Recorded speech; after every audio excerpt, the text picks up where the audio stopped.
Hi guys. Hi guys, yung guys. Today is March 11, 2025. Tuesday. Basta Tuesday. So, 10 years from now. Ako kabaloon sa akong future. Kasi, pero akong gusto is, punta kayo.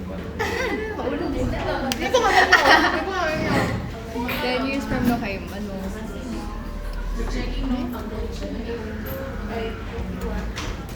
10 years from now, kanan ako gawas.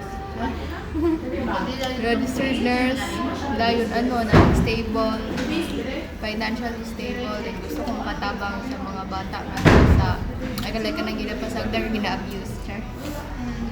And then, kita unta. Tarong na taon na ako. Yo, kabalo ko rin sa ang sa taong yatag sa ko, kung tao coordinate, charot.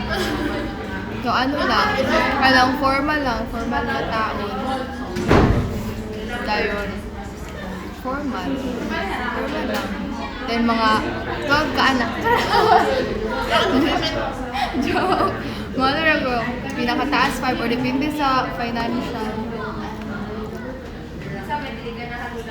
Ito kung ganahan. Ay, oo, nga maka-travel around the globe na kung mother and father. Kaya maubos ako sila unta. Napa sila na 28. Napa sila 28 kung bata ko na.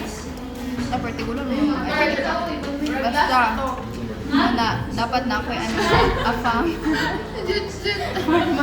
Formal nga ba na like kanang caring. Basta kanang formal. Basta ka na naman na basta kung formal siya na. Charot. Makano ko anak. Depende sa atag sa Ginoo. Ako kabaloon sa payuban, may tabo. Basin ganahan ako mag-doctor kani. Pero ako kabalo dili pa ko sure. So, ihatag na sa Ginoo. Pwede ba mag-doctor na nag-nursing ka? Mag-proceed. One na siya. Ay! Di ba na siya? Pero ako kabalo ko magawas ba ko or no. So, lang guys. Bye!